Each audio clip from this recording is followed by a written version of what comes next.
안녕하십니까. 해커스합에서 전기기사 수업을 진행하고 있는 오우진입니다. 이번 시간에는 전기 자율증 공부에 있어서 반드시 필요한 기초 전기 수학에 대해서 진행하도록 하겠습니다. 물론 저희가 고등학교 때나 대학교 때와 같이 증명 또는 복잡한 연산 방식에 대해서 진행하는 것이 아니라 자격증에 필요한 기초 수학 공식만 나열하는 정도다라고 생각하시면 될 것 같습니다. 어차피 저희 자격증 시험은요, 어떠한 법칙에 대해서 증명을 요하는 그런 내용들은 나오지 않고요. 그리고 복잡한 계산은 누가 연산을 합니까? 여러분들이 하는 것이 아니라 공학용 계산기에 의해서 풀이가 진행됩니다. 따라서 여러분들이 수학적 지식이 그렇게 높지 않는다 하더라도 자격증 합격이라든가 아니면 현장에 나가서 업무를 수행하는 데 있어서 전혀 문제가 되지 않을 것 같습니다. 따라서 이번 기초 전기 수학에서는요, 여러분들이 자격증 합격을 위해서 필요한 자격증 합격을 하는 데 있어서 필요한 기초적인 내용을 중심적으로 진행을 하도록 하겠습니다. 자, 그럼 교재 첫 페이지부터 시작하도록 하겠습니다. 1장은 기초 수학 공식을 정리해놨습니다. 자, 내용을 쭉 살펴보게 되니까 삼가함수 공식, 그리고 곱셈 공식과 인수분해, 그 다음 제곱근과 지수법칙, 로그 함수, 그 다음에 행렬까지 이렇게 나와 있는 것 같습니다. 자, 우리가 중학교 때나 고등학교 때 보셨던 그런 기초적인 사항이에요. 그래서 우리가 증명을 통해서 이 공식이 왜 나왔다 이렇게 따라가는 게 아니라 그냥 우리가 어렸을 때 배웠던 공식들을 나열하는 정도다라고 생각을 해주시길 바랍니다. 자, 1장 기초 수학 공식입니다.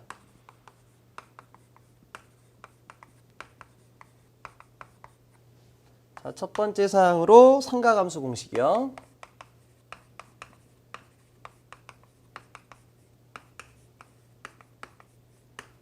첫 번째로는 정의식이 있죠. 그래서 정의식이라기보다는 어떤 정의에 대한 비율값이다라고 볼 수가 있어요. 그래서 우리가 많이 사용하고 있는 사인 세타, 코사인 세타, 탄젠트 세타, 자, 이런 것들을 우리가 말하고 있다라고 볼 수가 있습니다. 해서 직각삼각형을 그리고요. 자, 밑변을 A, 높이를 B, 빗변을 C라고 하도록 하겠습니다. 자, 그럼 첫 번째 사인 세타 얼마가 됩니까? 자, 아시는 것처럼 빗변분의 높이가 되겠죠? 해서 사인 세타는 C분의 B가 되겠고요. 두 번째 코사인 세타요. 코사인 세타는 빗변분의 밑변이 되겠습니다. 따라서 C분의 A가 되고요. 자, 그 다음에 세 번째로는 탄젠트 세타. 우리가 기울기라고 많이 하고 있죠? 해서 밑변분의 높이가 되겠습니다. 해서 세 번째로 탄젠트 세타는 A분의 B가 되겠습니다. 자, 여기서 우리가 이 정의식을 활용하는 범위는요, 바로 이겁니다. 우리가 사인 세타, 코사인 세타를 이용해서 직각삼각형의 밑변과 높이를 구할 수 있다는 겁니다. 해서 여기 있죠. 높이 B의 크기는 얼마냐? 빗변 곱하기 사인 세타가 될 것이다. 그리고 밑변 A의 경우에는 빗변 곱하기 코사인 세타가 됩니다. 자, 그래서 1식과 2식을 통해서 우리가 3식을 수정할 수가 있겠죠. 해서 A에다가 C 코사인 세타, B에다가 C 사인 세타를 대입하면 빗변 C 길이가 서로 약분될 겁니다. 따라서 탄젠트 세타는 코사인 세타분의 사인 세타다라고 표현할 수가 있겠죠. 자, 교재를 보니까 참고식 4번이 나와 있어요. 자, 이건 피타고라스 정리와 그 다음에 세 번째 항목을 가지고 정리한 공식입니다. 자, 저희 자격증 시험에 많이 사용하는 부분이니까 기억하시길 바랍니다. 자, 피타고라스 정리, 밑변의 제곱 더하기 높이의 제곱은 빗변의 제곱이다. 해서 양변의 제곱근을 취해서 빗변 C는 루트 A자승 플러스 B자승이 되겠고요. 다섯 번째로 사이각 세타의 경우에는 자, 3번식에서 탄젠트항을 넘겨주면 되겠죠. 해서 사이각 세타는 아크 탄젠트 A분의 B가 되겠습니다. 자, 그렇다면 이 정의식을 통해서 우리가 전기공학에 어떻게 전복시킬 거냐? 자, 직각좌표계에서 직각좌표계의 원점에 소정의 도체가 있다라고 하도록 하겠습니다. 자, 그리고 도체가 받아지는 힘의 크기와 방향을 계략적으로 이렇게 표현해 보도록 할까요? 자, 그렇다면 힘의 크기는 R이고 그 다음에 위상각은 세타각이라고 하도록 하겠습니다. 자, 이게 R각도 세타다. 또 평면각이다. 이렇게 말할 수도 있는 거죠. 자, 그렇다면 이 힘에 대한 성분을 우리가 이 좌표계 해석법대로 하기 위해서 우리가 횡축으로 작용하는 횡축작용과 종축으로 작용하는 힘으로 분해를 해보자 이런 얘기예요. 자, 그렇다면 이때 이 횡축으로 작용하는 힘은 직각삼각형 밑변과 같죠? 해서 밑변 A는 빗변 곱하기 코사인 세타라고 했습니다.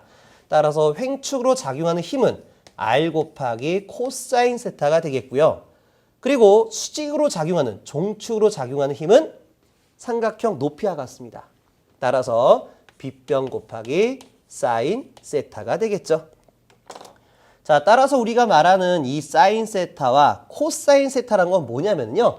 어떠한 좌표계 해석을 할 때 횡축으로 작용하는 힘과 종축으로 작용하는 힘을 분해 해석하기 위한 하나의 상수 정도다라고 보시면 되겠습니다. 자, 그다음 탄젠트 세타 같은 경우는 변화량이죠. 기울기를 나타내주고 있습니다.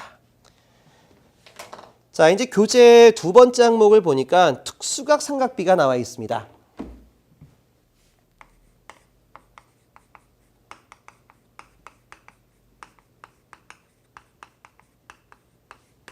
자, 특수각 삼각비라는 건 여러분들이 아시는 것처럼 세타각이 30도, 45도, 60도, 뭐 좀 더 확장해서 말하면 0도와 90도일 때 각각의 얼마를 나타낼 거냐 이런 얘기죠. 해서 거기 나와 있는 표를 그대로 작성하게 되면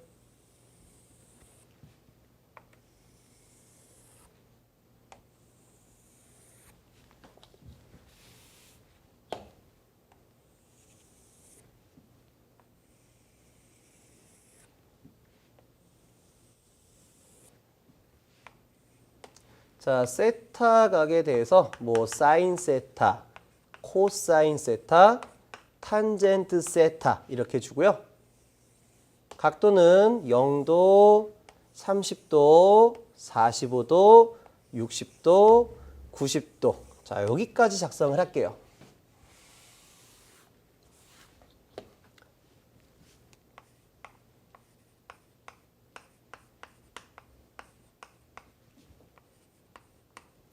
자, 그럼 사인 세타 어떻게 됩니까? 0도부터 시작해서 0, 2분의 1. 자, 여기는 루트 2분의 1이죠. 이제 루트 2분의 1을 자, 이렇게 한번 써볼까요? 루트 2분의 1을 우리가 분모 분자에 루트 1을 곱해줌으로써 저 숫자를 2분의 루트 2로 변경시켜서 작성하도록 하겠습니다. 2분의 루트 2. 자, 그 다음에 사인 60도는 2분의 루트 3이 되겠죠? 그리고 코사인 90도는 1이 되겠습니다. 해서 우리가 이 부분을요, 루트 2분의 1에서 2분의 루트 2로 변경한 이유는 이거를 조금 더 효과적으로 암기하기 위한 방법이 아니냐 이렇게 볼 수가 있습니다. 그래서 사인 30, 45도, 60도는 2분의 1, 2분의 2, 2분의 3을 쓰고 난 다음에 분자 자리에 모자를 탁탁탁 씌우는 형태다라고 암기하시면 쉽게 이해할 수가 있습니다. 암기하실 수가 있는 거죠. 자, 그리고 코사인 세타는 사인 세타에 대해서 90도를 기준으로 반비례로 우리가 감쇄하는 함수로 나타내고 있습니다. 해서 1, 2분의 루트 3, 그 다음에 2분의 루트 2, 2분의 1, 0이 되겠습니다. 자, 그 다음에 탄젠트 세타는 앞에서와 같이 코사인 항과 사인 항을 나눠주면 되겠죠. 해서 두 개를 이렇게 탁탁탁탁 나눠서 구해주면 되겠습니다. 해서 0을 1로 나눠봤자 어차피 0이고요. 그리고 2분의 루트 3분의 2분의 1은 우리가 번분수에서 2분의 루트 3 그리고 2분의 1. 자, 우리 어렸을 때 어떻게 배웠습니까? 부모님은 안에 있고 아들은 나가서 논다. 이런 개념으로 많이 외웠잖아요. 그래서 안쪽에 있는 게 분모 자리, 바깥에 있는 게 분자 자리 해서 2분의 루트 3 분의 2가 돼서 이끼리 약분하니까 얼마 나와요? 루트 3분의 1로 이렇게 표기가 되는 거죠. 물론 이렇게 볼 수 있어요. 바로 이렇게 약분시켜주고 분모 자리로 내리시면 되는 겁니다. 그래서 루트 3분의 1이고요. 탄젠트 45도는 두 개가 똑같아요. 그럼 1이고요. 그 다음에 탄젠트 60도는 서로 역수관계니까 얼마가 되겠어요? 루트 3이 됩니다. 자, 탄젠트 90도. 자, 어떠한 수를 0으로 나누게 되면 무한대가 되는 거죠. 그래서 여기가 무한대다라고 표현할 수가 있겠습니다. 자, 그 다음에 이제 이 특수각 삼각비에 대한 내용을 혹시라도 좀 이해가 안 되시는 그런 분들을 위해 가지고 조금만 더 적어보도록 하겠습니다. 자, 우리가 어떤 좌표계에서 이렇게 원을 그려주고요. 이때 단위원이라고 하도록 하겠습니다. 단위원이라는 거는 반지름의 크기가 1인 원을 말한다. 이렇게 볼 수가 있는 거죠. 자, 그렇다면 이거를 우리가 시간이 0초일 때 이러한 1이라는 어떤 수가 있습니다. 자, 그렇다면 여기는 1,0에 대한 자리를 가지고 있겠죠. 그래서 시간에 따라서 또는 각도에 따라서 이 1이라는 선분을 이렇게 한 바퀴 원운동 회전시켰을 때 시간의 축으로 또는 각도의 축으로 한번 나열해 보자 이런 얘기입니다. 자, 여기가 뭐 각도의 축 또는 시간의 축 이렇게 말할 수도 있습니다. 그러니까 우리가 여기 나와 있는 횡축을요. 시간의 축 또는 각도의 축 얼마든지 변경시켜서 바라볼 수 있다 이런 얘기예요. 자, 그렇다면 이제 우리가 이쪽 횡축에서 작용하는 성분의 크기는 얼마가 됩니까? 1이 되겠죠. 그러니까 x가 1이 되고 y가 0이 됩니다. 그럼 이게요. 이렇게 어느 정도 45도 정도 진행이 됐다. 이게 45도 정도 진행이 되면은 이때 x값과 y값이 나와지겠죠?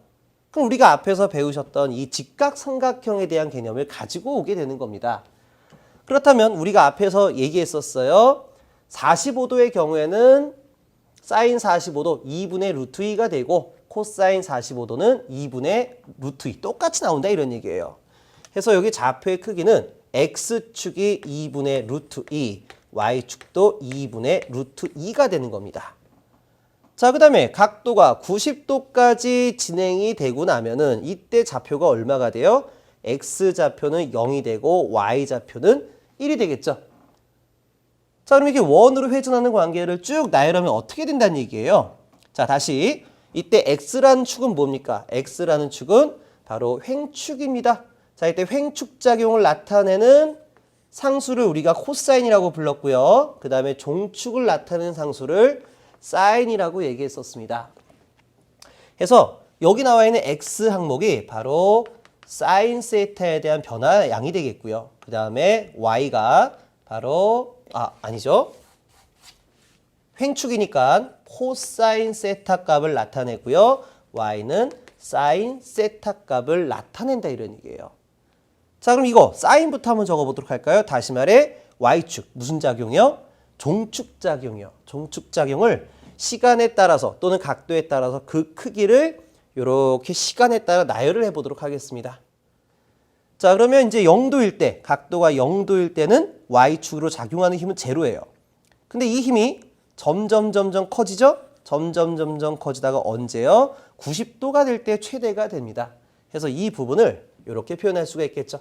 자, 이게 1이니까 1에 대한 축을 쭉 이렇게 나열할게요. 이게 표시할게요. 그래서 이걸 나타나게 되면 쭉 90도까지 이렇게 상승하다가 90도가 됐었을 때 최대값이 되는 거예요. 얼마요? 1이 되는 겁니다. 그 다음에 90도를 넘어서 내려가게 되면 줄어들죠? 언제까지요? 180도까지 도달하게 되면 y, 종으로 작용 힘은 제로가 되는 거예요. 그래서 요거 나열하면 이렇게 만들어집니다. 별로 안 이쁘게 그려졌네요. 여기가 180도 축입니다. 그 다음에 이제 180도를 넘어가게 되면 이제 마이너스 방향으로 힘이 작용하게 되는 거죠. 그러니까 마이너스로 작용하다가 다시 한번 이렇게 돌아온다라고 볼 수가 있습니다. 자, 그림이 조금 그렇습니다. 다시 한번 깔끔하게 그리게 되면 각도에 대해서, 시간에 대해서 사인 세타는 이러한 파형을 나타나게 될 것이다 이런 얘기예요. 최대값일 때가 90도, 그 다음에 0일 때가 180도, 그 다음에 마이너스 최대값일 때가 270도, 한 바퀴 돌았을 때 탄주기일 때가 360도가 된다는 얘기예요. 자, 그렇다면 이제 우리가 횡축으로 작용하고자 하는 것을 우리가 코사인 세타다라고 얘기했던 거죠. 그래서 각도가 0도일 때가 최대값 1이 되는 겁니다. 물론 90도까지 회전하게 되면 횡축으로 작용하는 힘이 없어지게 되는 거예요. 그리고 90도를 넘어가게 되면 음의 방향에 대한 횡축 작용이 발생하게 되는 거죠. 그래서 이 부분을 한번 나열하게 되면 이렇게 됩니다. 이렇게요. 그래서 우리가 이와 같이 그리게 되면 이걸 사인 웨이브, 이거를 코사인 웨이브 이렇게 표현하지 않습니까? 근데 어차피 이런 사인 웨이브, 코사인 웨이브는 어떠한 힘의 방향에 대해서 횡축과 종축에 작용한 힘을 회전시켰을 때 나오는 파형의 모양이다라고 볼 수가 있다라는 겁니다. 물론 코사인 같은 경우에는 0도일 때가 0, 점점점 커지다가 90도일 때 무한대가 되니까 90도를 기준으로 뭐 이렇게 그림을 나타낼 수 있는 거 아니냐 이렇게 볼 수가 있는 겁니다. 뭐 여기까지 뭐 자세하게 들어갈 필요는 없을 것 같습니다. 자, 그 다음에 세 번째 우리 교재에 나와 있는 사항이 삼각비에 대한 상호관계가 나와 있습니다. 근데 삼각비 상호관계를 뭐 예각이다, 보각이다, 같은 각의 삼각비다 다 기억하실 필요가 없어요. 딱 세 개만 기억하시길 바랍니다. 식 4번, 5번, 10번 세 가지만 기억하면 될 것 같아요. 그래서 삼각비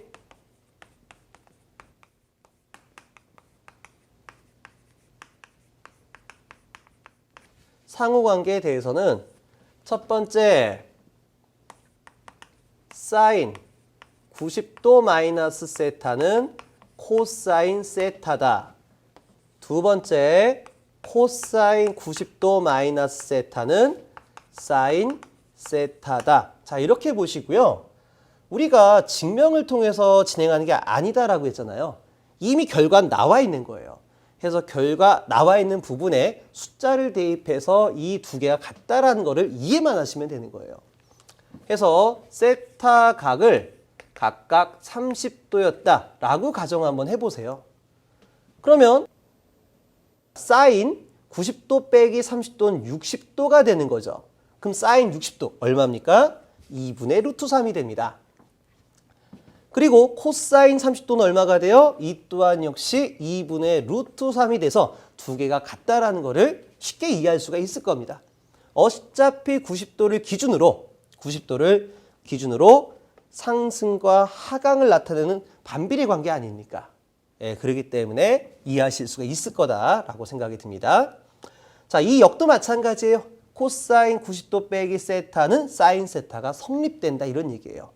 그래서 우리가 나중에 회로 이론 쪽에서 우리가 벡터를 해석할 때, 그러니까 다상교류를 해석하실 때 이 부분을 우리가 사용한다 이렇게 보시면 됩니다. 자, 세 번째로는요. 사인 제곱 세타 플러스 코사인 제곱 세타는 1이 있습니다. 자, 우리가 이 세 번째 식을 증명하기 위해서는 반각의 공식을 이용합니다. 다시 말해 우리 교재에 식 1-15번과 식 1-16번을 직접적으로 더하면 1이 나오죠. 자, 그래서 쉽게 구할 수도 있는 거예요. 근데 우리가 앞에서 배웠던 사항만 가지고 한번 적용을 해보자. 직각삼각형에서 빗변의 길이가 1이에요. 그럼 밑변은 얼마가 나옵니까? 밑변은 코사인 세타가 나오고. 왜? 빗변 곱하기 코사인 세타니까요. 높이는 얼마 나와요? 사인 세타가 나옵니다. 여기서 피타고라스 정리하세요. 피타고라스 정리를 대입하면 밑변의 제곱 더하기 높이의 제곱은 빗변의 제곱이다. 어차피 1의 제곱은 1이 되기 때문에 3번식이 성립된 걸 알 수가 있을 겁니다. 자, 이제 네 번째. 요것도 한번 써드릴까요? 이 3번식에 대한 활용은 저희가 상당히 많이 사용합니다. 나중에 회로 이론을 학습하시게 되면 코사인 세타를 우리가 역률이란 말을 갖다 사용해요. 역률. 얼마만큼 전기를 효율적으로 쓸 것이냐. 근데 약간 효율과는 좀 다른 개념이에요. 자, 에너지에 대한 개념에서 우리가 역률이란 말을 사용하게 될 건데 코사인 세타가 0.8이다. 그렇다면 무효율에 해당하는 무효율, 우리가 사인 세타라고 하거든요. 자, 무효율에 해당하는 사인 세타는 얼마가 될 거냐. 자, 이런 얘기예요. 그렇다면 이제 사인 제곱 세타는, 자, 이거 넘겨주면 되겠죠? 그래서 사인 제곱 세타는 1 마이너스 코사인 제곱 세타가 됩니다. 자, 여기서 양변에 제곱근을 취하게 되면 무효율, 나중에 설명한다라고 했습니다. 이거는 무효율 사인 세타는 루트 1 마이너스 코사인 제곱 세타가 됩니다. 다시 말해서 1 빼기 역률이 얼마요? 다시 말해 코사인 세타가 0.8이라고 그랬으니까 0.8의 제곱을 대입하는 거예요. 그러면은 0.6이 만들어질 겁니다. 자, 자율증에서 정말 많이 나오는 겁니다. 역률이 0.8이면 무효율은 얼마냐? 0.6이다. 반대로 역률이 0.6이었다면 무효율은 얼마냐? 0.8 나오겠죠. 어차피 우리가 이 앞에서 1에 대한 비율을 가지고 우리가 밑변과 높이를 말하는 거기 때문에 얘가 0.6이 되면 0.8이 될 거예요. 자, 이렇게 보시면 되고요. 자, 네 번째 교재 보니까 가법 정리와 반각 공식 나와 있습니다.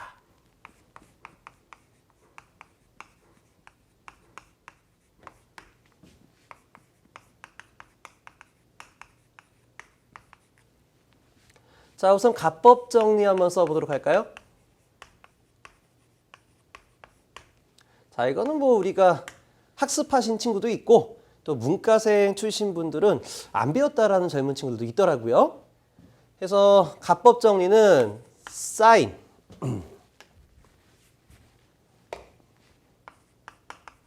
사인 A 플러스 B에 대한 형태다 이렇게 보시면 돼요. 그럼 어떻게 외우냐?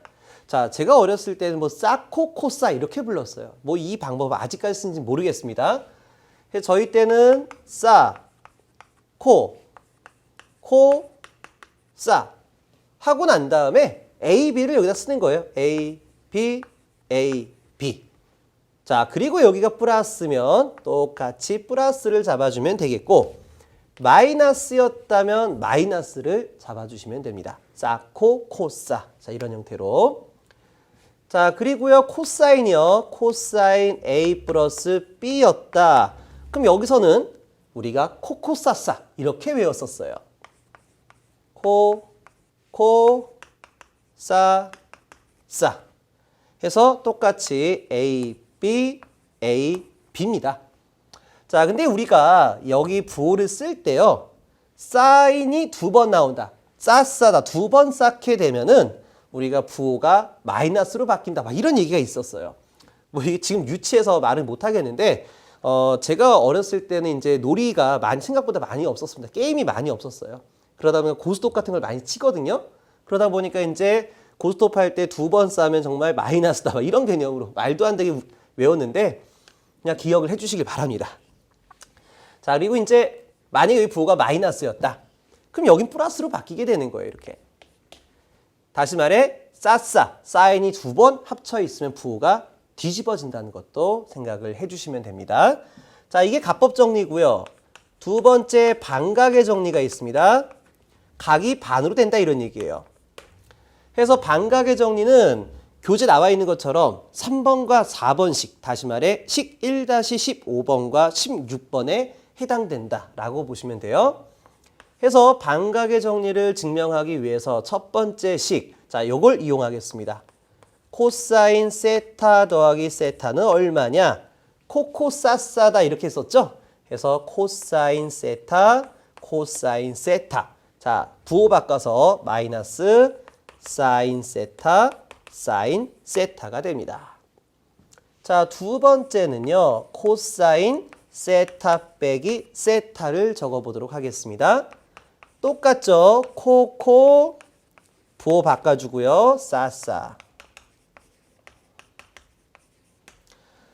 자, 이제 세 번째 식으로 이제 우리가 두 식을 더해 보세요. 직접적으로 더해 보세요. 그러면 좌항부터 한번 대입해 볼까요? 이쪽 항을 더하게 되면 코사인 세타 빼기 세타는 0이죠. 코사인 0도 얼마였습니까? 1이었습니다. 그리고 여기는 코사인 2세타가 되죠. 해서 3번 조항에서는 1번과 2번식을 더해봐라 하니까 1 플러스 코사인 2세타. 자, 이렇게 되고요.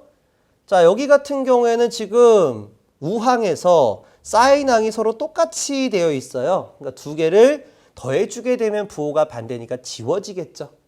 그러니까 코사인 세타, 코사인 세타 얼마요? 코사인 제곱 세타가 됩니다. 그래서 코사인 제곱 세타가 두 개가 되니까 이 코사인 제곱 세타로 표현할 수 있을 것 같습니다. 자, 따라서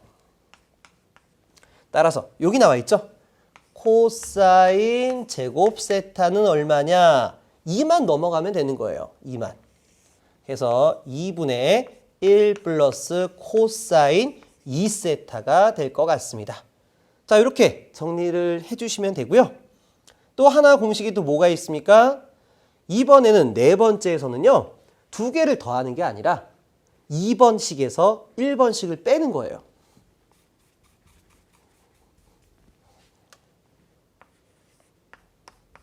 자, 이렇게요. 자, 그러면 이거 코사인 0도니까 1이었고 빼기 요거니까 마이너스 코사인 2세타가 된다. 자, 근데 이제 우항에 보니까 서로 지워지겠죠? 근데 여기에서 여길 빼면 자, 부호가 바뀌죠. 빼기에 또 빼기인가 플러스로 바뀌죠. 그러니까 이게 뭐가 돼요? 코사인 제곱 세타가 되는 게 아니라 사인 제곱 세타가 될 것 같습니다. 여기서 이걸 뺀 겁니다. 그래서 사인 제곱 세타 항만 남겨두고 다 있을까요? 사인 제곱 세타 항만 남겨두고 2를 넘겨주게 되면 2분의 1 마이너스 코사인 2세타가 되겠습니다. 아까 말했죠? 싸싸가 오게 된 부호가 바뀐다라고 했습니다. 해서 이런 부분에 대한 내용이 있는데 자, 이건 참고만 하시길 바라겠습니다. 저희가 크게 중요한 부분은 아니라고 볼 수가 있습니다. 나중에 회로이론에서 실효값에 대한 정의를 하는 부분이 있어요. 실효값. 다시 말해 저희가 순식값에 해당한 전류가 전류의 최대값의 사인 오메가 t다 라는 부분에 대해서 전류를 제곱하는 부분이 있어요. 전류를 제곱.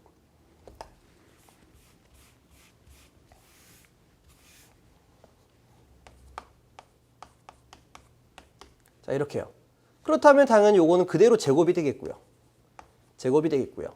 사인 제곱 오메가 t. 그냥 오메가 t라고 읽거든요. 그냥 보세요. 뭐 이게 좀 기분이 좀 그렇다. 그러면 뭐 세타라고 해도 되는데 그냥 오메가 t 쓰겠습니다. 오메가 t. 사인 제곱 오메가 t 값은 얼마냐? 이렇게 바뀌어진다라고 했죠? 그러니까 곱하기 2분의 1 마이너스 코사인 2 오메가 t 이렇게 바뀌어서 해석을 해줘야 되거든요. 물론 2를 앞으로 빼내서 2분의 전류의 최대값의 가로 열고 1 마이너스 코사인 2 오메가 t. 자, 이렇게 작성해서 증명을 이어나가져요. 그래서 이럴 경우에만 한두 번만 쓰입니다. 그래서 우리가 교재를 볼 때 여러분들이 시험을 보기 위한 목적으로 설명한 것이 아니라 교과서를 보다 보니까 갑자기 전류의 제곱 I 자승 t가 이런 식으로 바뀌었을 때 이걸 이해 못하면 공부하기 힘들다라는 거예요. 그래서 그때를 위해서 간단하게 안내만 했다. 이렇게 보시면 되겠습니다. 자, 그러면은 반각까지 해가지고요. 삼각함수에 대한 공식은 마무리가 됐다라고 보시면 될 것 같아요.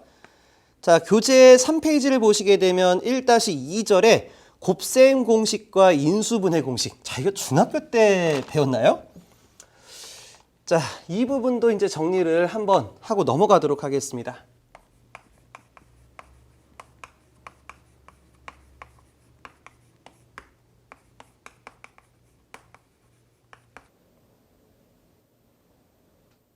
그래도 오랫동안 이 수학책을 놓고 계신 분들은요, 그러니까 대선배님 같은 경우에는 이 부분을 잊어버릴 수가 있어요. 해서 기억을 살리는 정도로 체크하고 넘어간다라고 보시면 되겠습니다. 해서 이제 자주 사용하는 공식 17번부터 24번까지가 나와 있는데요. 뭐 좀 과하게 써진 것 같아요. 제가 썼지만 과하게 들어가 있습니다. 여러분들은 17, 18, 19, 20 다시 말해 1, 2, 3, 4번 항목만 기억하시면 돼요. 한번 써보도록 하죠. 첫 번째 뭐가 있어요? A 플러스 B의 완전 제곱 어떻게 했었습니까? A 자승 플러스 2AB 플러스 B 자승이죠. 자, 이렇게 풀이가 됐었고요. 뭐 물론 제곱이니까 A 플러스 B 곱하기 A 플러스 B 해가지고 풀어주게 되면 나오는 거 아니에요. 그래서 우리가 암기를 했던 거였고요. 자, 두 번째 A 마이너스 B의 제곱이요. 그럼 여기 가운데 부호만 바뀌잖아요. 해서 A제곱 마이너스 2AB 플러스 B 제곱으로 되어 있고요. 자, 그 다음 세 번째 A 플러스 B A 마이너스 B. 자, 어떻게 들어가져요? A 자승 마이너스 B 자승 이렇게 쓰여지겠죠? 그 다음에 이제 네 번째. 자, 네 번째도 필요 없겠네요. 자, 이 세 가지만 기억을 해주시면 되겠습니다. 혹시라도 우리가 문제를 전기에 나가다가 7번식을 보실 수가 있어요. 자동 제어 쪽, 천이행렬 쪽 그쪽에 가게 되면은 이 7번식에 의해 정리되는 부분이 있거든요. 그때만 참고하시고 나머지는 그냥 넘어가시길 바랍니다. 물론 저희가 이 7번식, 다시 말해 식 1-23번 정도 되는 문제는 상급 문제 취급해버려요. 너무 복잡한 문제다 해서 지워버릴 거니까 여러분들이 나머지 곱셈 공식이나 인수분해 공식을 볼 필요가 없을 것 같습니다. 자, 그 다음에 뭐 인수분해식에서 이제 우리가 많이 쓰는 부분 중에 하나도요. 자, 인수분해는 나중에 우리가 문제 풀이해서 설명을 또 추가적으로 들어가도록 하겠습니다. 자, 세 번째 보니까 제곱근과 지수 법칙이 나와 있습니다.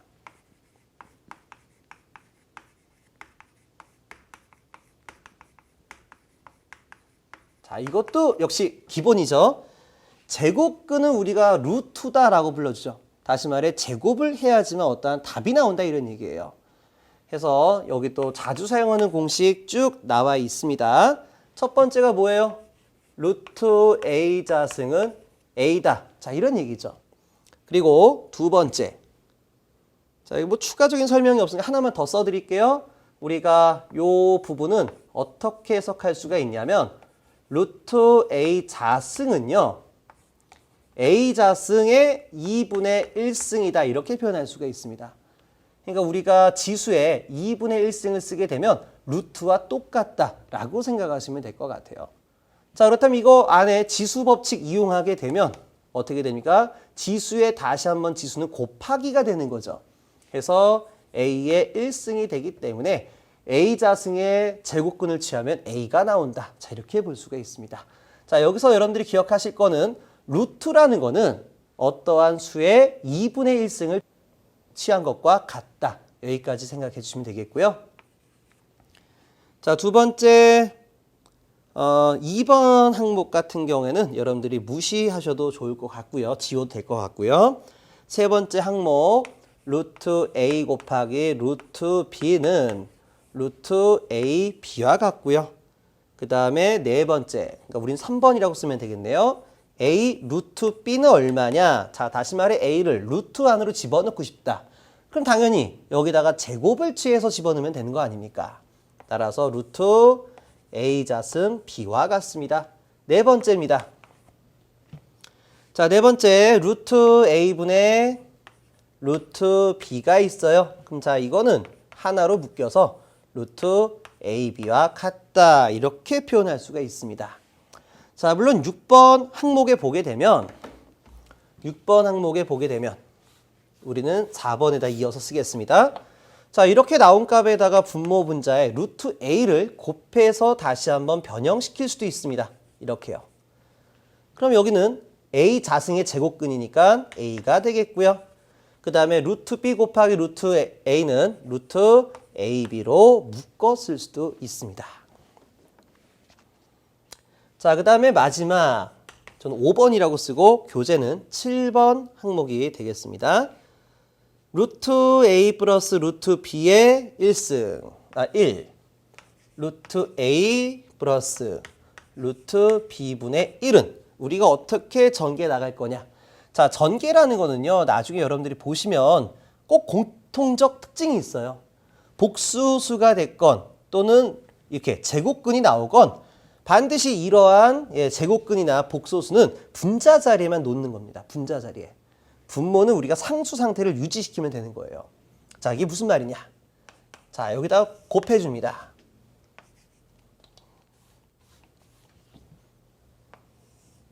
자, 루트 A 마이너스 루트 B를 분모 분자에다가 모두 적용을 시키겠습니다. 그럼 자, 분모는 A 플러스 B 곱하기 A 마이너스 B에 대한 형태예요. 이렇게요. 그러니까 A 자승 마이너스 B 자승으로 풀이가 가능하죠. 그러니까 이 부분을 적용하게 되면은 자, A의 자승, 그러니까 그냥 A로 빠져지겠죠. 그리고 빼기 B의 자승, 그러니까 A 마이너스 B의 루트 A 마이너스 루트 B로 풀이가 된다. 하실 필요가 없습니다. 자, 왜 그러냐면 이것도 우리가 공학용 계산기를 사용하고 있기 때문에 그냥 계산기 누르면 바로 답이 나오는 거예요. 굳이 여러분들이 여기 이렇게 전개를 해 나갈 필요가 없다라고 보시면 되겠습니다. 참고사항으로만 보시길 바래요. 자, 그리고 난 다음에 지수 공식이 나와 있죠. 첫 번째 제곱근에 대한 공식이 나와 있고요. 다음에 지수에 관련된 공식이 나와 있습니다. 자, 지수. 자, 우리 특별하게 구분 안 했으니까 6번 이렇게 쓸게요. A의 0승, 지수의 0승은 1이 되겠죠. 너무 기본이죠. 7번째 A의 M승 곱하기 A의 N승은 얼마냐? 자, 밑수가 같았을 때 두 지수의 곱은 얼마? 지수의 합으로서 풀이가 됩니다. A의 M 플러스 N이요. 자, 그럼 8번째 A의 M승 나누기 A의 N승은 얼마냐? 자, 이거는요. A의 N-M이다 라고 쓰시면 될 것 같습니다. 다시 말인지 우리가 지수의 곱은 더하기로서 표현되지만 지수에서 나누기는 빼기로서 우리가 표현이 가능하다. 이렇게 보시면 될 것 같아요. 자, 이 사항이 이제 우리 교재에 보시면은 4번째 사항에 나와 있습니다. 자, 다시 말해 A의 마이너스 N승에 대해서 우리가 어떻게 접목을 시킬 거냐. 자, 이거는 우리가 A의 0 빼기 N과 똑같다. 이렇게 말할 수가 있겠죠. 자, 그렇다면 이거 다시 한번 써주게 되면은요. 요거는 A의 0승 곱하기 A의 마이너스 N승과 같아요. 자, 우리 지수에서 마이너스 부호를 집어넣는다는 거는 분모 분자가 바뀐다라는 거예요. 자, 쉽게 이렇게 한번 보도록 하겠습니다. 우리가 10의 2승분의 1은 얼마예요? 요거는 100분의 1과 같기 때문에 0.01로 표현할 수가 있죠. 그럼 이 소수점 D로 2에 딱딱 넘기니까 10의 마이너스 2승과 같다. 이렇게 표현합니다. 다시 말해 뭐냐? 지수의 부호가 바뀌게 되면 분모 분자를 뒤집을 수 있는 거예요. 그러니까 여기요. A의 마이너스 N승은 지수의 부호를 바꿔서 분모 분자를 바꿀 수가 있다. 자, 이렇게 표현할 수가 있습니다. 따라서 이건 어떻게 돼요? A의 0승은 1이죠. 1. 그리고 A의 마이너스 N승은 AN승분의 1과 같기 때문에 AN승분의 1로서 이렇게 나타낼 수가 있습니다. 그러니까 여기 부분도 마찬가지예요. 여기 부분도.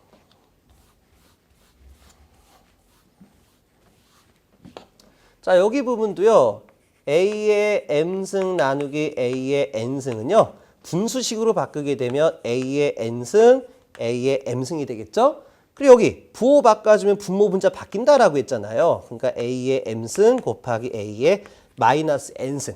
그래서 두 개를 지수끼리 더하게 되면 다음과 같이 만들어진다. 이렇게 표현할 수가 있습니다. 자, 그리고요.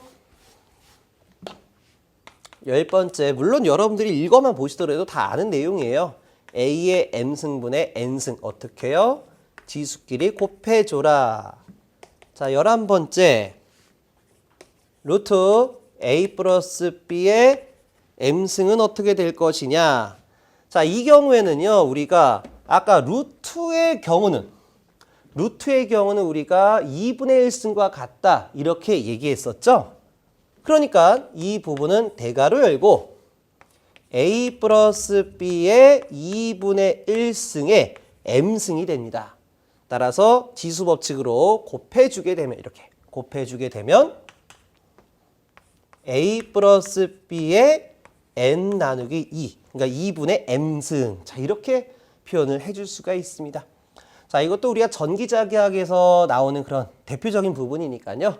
예, 한 번쯤 관심 있게 보시고 넘기시길 바랍니다. 자, 그 다음에 이제 분수식에 대해서 약분, 가감법, 곱셈, 번분수. 자, 이건 다 아는 내용이에요. 아까 써줬던 부분도 있고요. 그래서 여기까지 정리해가지고 이제 곱셈 공식, 제곱근과 지수 법칙 넘어가도록 할게요. 이제 네 번째 사항입니다. 자, 네 번째 로그 함수가 나와 있죠?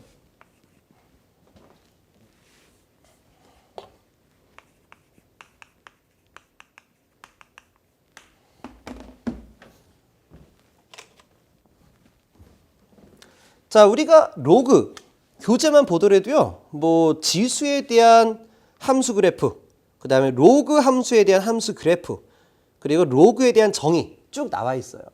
근데 우리가 이걸 복잡하게 하지 말자. 어차피 로그라는 거는 우리가 어떤 수치 연산하기 위한 하나의 도구에 불과한 거예요. 물론 그 도구는 계산기 안에 들어가 있죠. 그러니까 계산기만 누르면 답이 그대로 나오는 거예요. 그래서 여러분들이 어렵게 가지 마시고 우리가 로그 함수를 사용하기 위한 기본적인 공식 이것만 기억하자 이런 얘기예요. 그렇다고 해서 너무 개념을 넘어가서 설명드리면 안 되겠죠? 그렇다면 로그를 왜 사용하느냐? 사용 목적에 대해서 이제 먼저 얘기하도록 하겠습니다. 자, 로그 함수를 사용하는 목적은 지수를 구하기 위함이다. 자, 이렇게 보시면 돼요. 지수를 구하기 위해서 로그 함수를 사용한다. 이렇게 쉽게 생각하시면 됩니다. 자, 예를 들어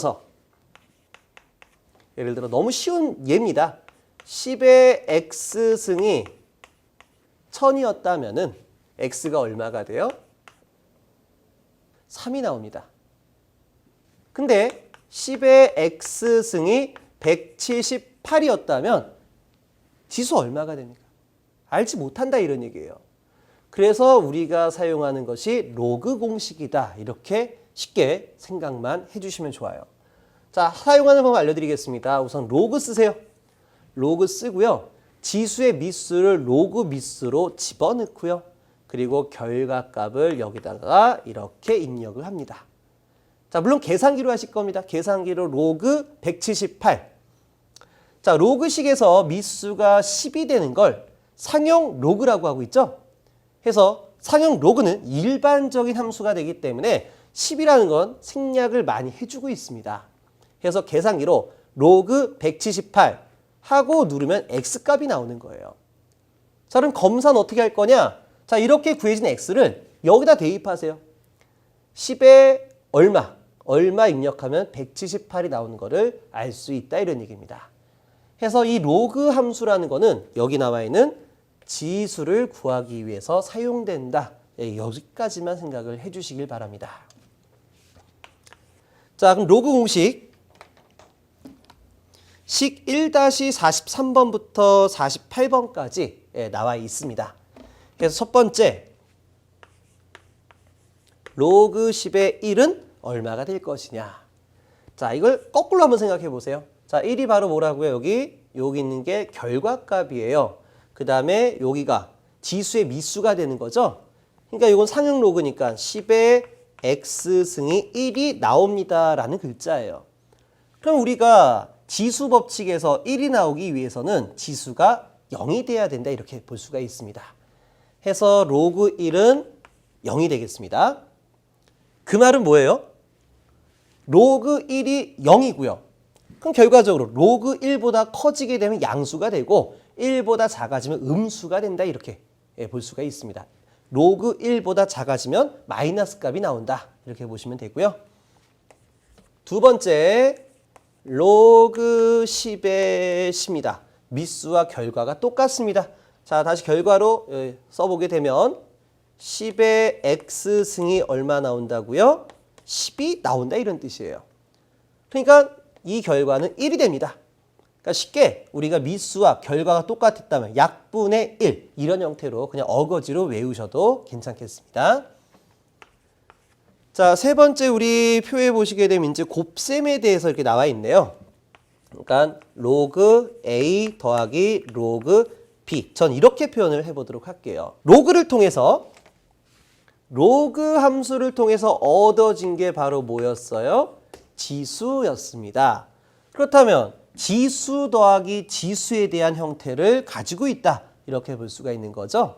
그럼 앞에 지수 법칙에서 지수가 더해지기 위해선 원함수는 어떤 형태가 돼야 돼요? 곱하기가 돼야 됩니다. 지수가 빼기 위해선 나누기 대한 형태가 돼야 됩니다. 해서 이것도 어거지로 그냥 외우는 거예요. 앞에 저런 흐름이 있었으니까 결과가 이렇게 나올 것이다. 로그 AB가 된다. 그러니까 로그 A 더하기 로그 B는 로그 AB로서 써 내려갈 수가 있습니다. 물론 이건 중학교 수학책 찾아보면 다 나와 있어요. 그래서 궁금하신 분들은 수학책 참고하시길 바랍니다. 자, 네 번째 이제 로그 A 마이너스 로그 B는 어떻게 되냐? 자, 아까 얘기했던 것처럼 더하기가 곱하기였다면 빼기는 나누기가 되겠죠. 그래서 로그 B분의 A가 됩니다. 자, 여기서 우리 한 가지 기억할 게 뭐냐면 우리가 물리학에 대한 내용이 바로 전기자기학이에요. 그럼 전기자기학에서 물리학 해석을 할 때 어떠한 결과값이 마이너스다. 이런 건 존재하지가 않아요. 자, 물리라는 건 힘에 대한 작용입니다. 또는 에너지에 대한 작용이에요. 근데 그런 것들이 어떤 음의 값을 갖는다. 이런 답은 없습니다. 항상 물리의 결과값은 플러스가 나온다. 다시 말해 전기자기학에 나오는 결과값은 플러스다. 라고 생각을 했었을 때 요 함수에 대한 형태를 한번 보세요. 아까 제가 뭐라고 했습니까? 로그 1보다 커지면 플러스 값이 되고 1보다 작아지면 마이너스 값이 된다라고 했죠? 그 말은 우리가 B와 A 두 개 상수 중에 어떤 게 커야 양수가 된다는 얘기예요. A가 B보다 큰 조건일 때 이거에 대한 결과값이 플러스 값이 나온다 이런 얘기죠? 해서 전기자기학에서 예를 들어서 이런 공식이 있습니다. 전개의 세기는 전개의 세기가 아니죠? 전이차 V는 2파이 입실론 제로분의 람다의 ln R분의 D 또는 ln A분의 B 이렇게 쓸 거예요. 자, 그랬을 때 항상 이런 로그에 대한 형태. 자, 이 ln이라는 건 자연 로그죠? 자연 로그. 조금 이따 써드릴게요. 자, 이렇게 로그 공식이 나왔을 때는 반드시 분모보다 분자가 큰 형태가 돼야 답을 맞출 수 있다 이런 얘기예요. 그러니까 문제 조건이 성립한다 이런 얘기입니다. 해서 반드시 로그의 분수꼴이 나오면 분자가 더 클 것이다 라는 거를 항상 기억을 해 주시길 바랍니다. 자, 다섯 번째 로그 A의 B승이에요. 자, 로그 A가 지수인데 지수의 지수승과 같다. 다시 말해 옆에 있는 공식 10번과 같습니다. A의 M승의 N승 어떻게 해요? 두 지수를 곱해줬습니다.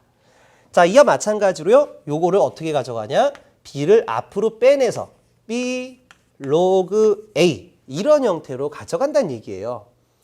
그래서 이 부분은 우리가 자동 제어 쪽에서 데시벨법으로 환산시킬 때 사용한다라고 보시면 돼요. 그래서 어떠한 이득 개인이 20 로그 10의 10의 2승 데시벨이다 라고 하게 되면은요. 자, 이거 어떻게 된다고요? 2가 앞으로 나가 곱해진다라고 했죠. 그 다음에 로그 10의 10 얼마요? 로그 10의 10은 1이잖아요. 그러니까 이거에 대한 결과값은 40데시벨입니다. 이렇게 유도하는 과정이 있습니다. 그래서 우리가 이런 풀이를 할 때는 계산기를 굳이 할 필요가 없어요. 보세요. 지수가 앞으로 나가 곱해지고 로그 10은 1이니까요. 바로 결과를 도출할 수 있다 이런 얘기입니다. 그래서 이런 부분을 생각하셔서 이 공식 기억하십니다.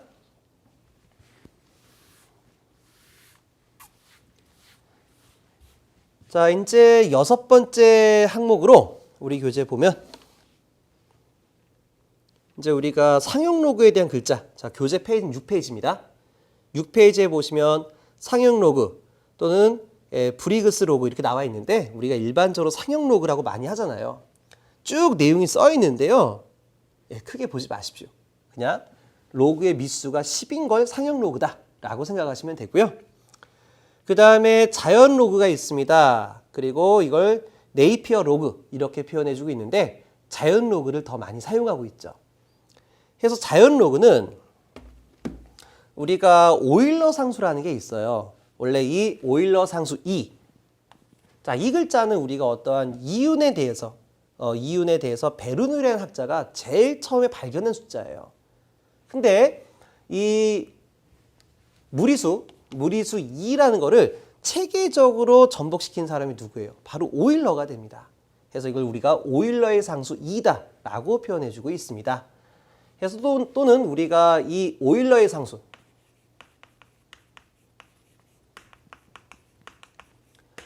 자, 이 오일러의 상수는 어떤 개념을 가지고 있냐면 자연계에서 만들어지게 된 성장률과 아주 밀접한 관계를 가지고 있는 상수예요.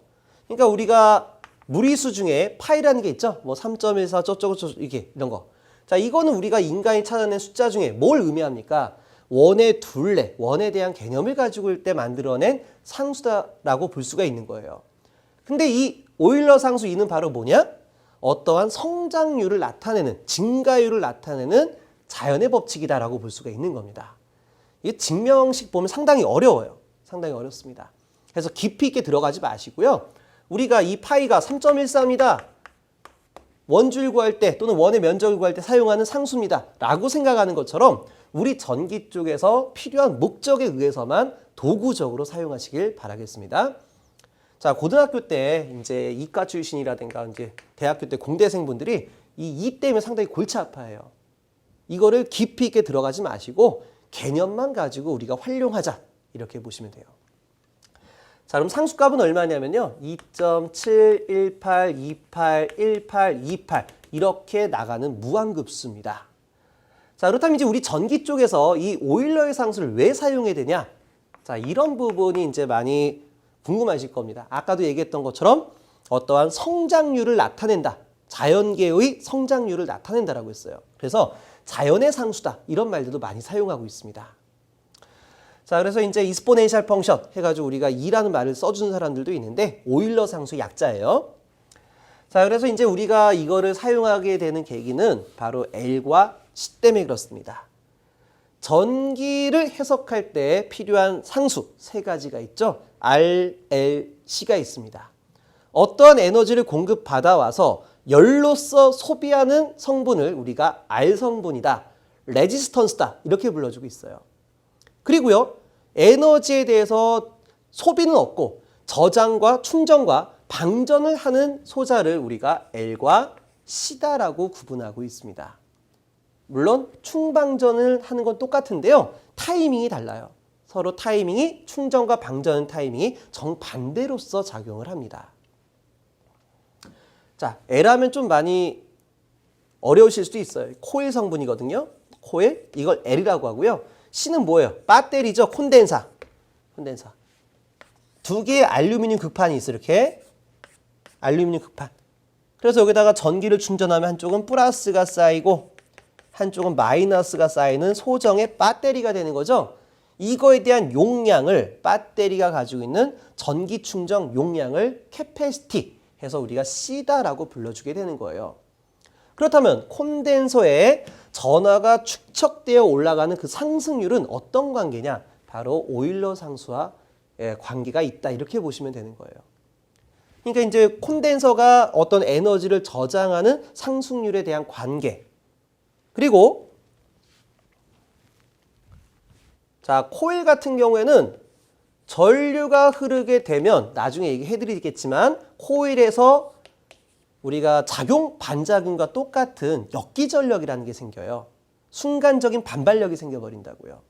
그래서 이 반발력에 의해서 초기에는 전류가 잘 안 흐르나 일정 시간이 지나면 이 반발력이 사라져서 전류가 원활하게 흘러갈 수 있게끔 만들어줍니다. 다시 말해 코일에 대한 특징은 초기에는 전류가 흐르지 않으나 점층적으로 전류가 잘 흐르는 관계가 되는 거예요. 그러니까 이렇게 보시면 돼요. 우리가 어떤 로드가 있어요. 부하. 로드. 자, 스위치를 탁 하고 닫으면 이게 만약 진유였다. 그럼 스위치를 닫은 시점에 전류가 이렇게 딱 흘러갈 거 아니에요. 예를 들어 뭐 5A다. 그럼 0A에서 5A가 싹 들어갈 거 아닙니까? 근데 이 로드에 L소자에 대한 성분이 있었다고 하게 되면 0에서 5로 갑자기 변하는 것이 아니라 이렇게 연속적인 변화율을 갖는다 이런 얘기예요. 변화율. 자, 이걸 우린 뭐라고 하냐? 과도라고 얘기합니다. 과도. 그러니까 변화되는 과정이다. 해서 이렇게 변화되는 과정을 과도라고 얘기하고요. 시간에 따라 일정한 크기를 나타내는 것을 정상이라고 얘기합니다. 스테이트하다. 이렇게 말해주고 있어요. 그래서 우리가 L 성분을 갖다 끼게 되면 뭐든지 이런 과도 현상적인 문제가 발생한다라는 거예요. 그래서 이 과도 현상을 해석할 때도 역시 이 함수에 대한 형태가 오일러의 상수에 대한 개념을 가지고 있다라고 생각하시면 조금 받아들이기가 쉬울 것 같습니다. 그러니까 이렇게 오일러 이렇게 곡선으로서 이렇게 상승하는 형태를 나타내는 걸 바로 E다라고 보시면 되겠습니다. 좀 말이 많이 어려웠던 것 같아요. 나중에 자세하게 또 한번 설명을 드리도록 하겠습니다. 2의 x승이 y였습니다. 라고 하게 되면 이걸 로그식으로 바꾸면 어떻게 돼요? 로그 미수가 오일러 상수 2의 y 이렇게 되겠죠? 그럼 이거를 우리가 이하 어떻게 쓰냐? ln y다 이렇게 불러주고 있습니다. 그래서 이때 ln은 뭐 우리가 이 오일러 상수 2를 자연계의 성장률이다. 이것을 나타내는 상수다. 라고 했던 것처럼 자연계의 상수예요. 그렇다면 자연계 상수의 지수를 구하기 위한 이 로그를 뭐라고 하냐? 자연 로그다라고 표현을 해주고 있습니다. 해서 우리가 로그 2가 ln과 똑같다라고 생각하시면 돼요. 즉 ln 2는 로그 2의 2와 같고 미수와 결과값이 똑같으면 1이 나온다. 자, 이렇게 얘기했었죠. 자, 여기 부분도 같이 생각을 해주시면 됩니다. 그래서 뭐 자연 로그에 대한 성질이 뭐 49번, 50번, 51번 식에다가 나타나고 있는데 그냥 여기까지만 그냥 보시길 바랍니다.